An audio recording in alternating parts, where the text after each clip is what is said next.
Hello সবাইকে। সেদিন গিয়েছিলাম জয়দেবপুরের ঐতিহ্যবাহী রথ মেলায়।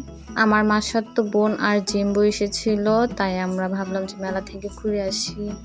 তো রেডি হয়ে সবাই চলে গিয়েছিলাম মেলাতে।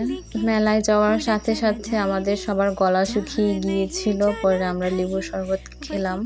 এরপরে আমরা সবাই মিলে নাগরদোলাতে উঠি আর অনেক মজা করেছিলাম আমরা সেদিন। আমার দিদি অনেক ভয় পায়, তাও আমরা ওরে জোর করে উঠাই। তা আমরা হাসতে হাসতে সবার কি এক অবস্থা দেখেন। নাগরদোলা থেকে নেমে পরে আমরা চলে যাই চানাচুর খেতে। এর আগে একদিন খেয়েছিলাম, অনেক মজা এই দোকানের চানাচুর। এরপরে আমরা সবাই মিলে স্মোক বিস্কুটও খাই। এরপরে মেলায় যাব, গোলা খাবো না তা কি হয়, পরে আমরা সবাই গোলা আইসক্রিমও ট্রাই করি। আইসক্রিম খাওয়ার পরে আমার দিদি তার ঘরের জন্য কিছু কেনাকাটা করলো। পরে আমার মামাতো বোনের ছেলের জন্য একটি বড় পুতুল কিনে দেয় আমার জেম্বু। আমিও কিছু জুয়েলারি কসমেটিক্স কিনি।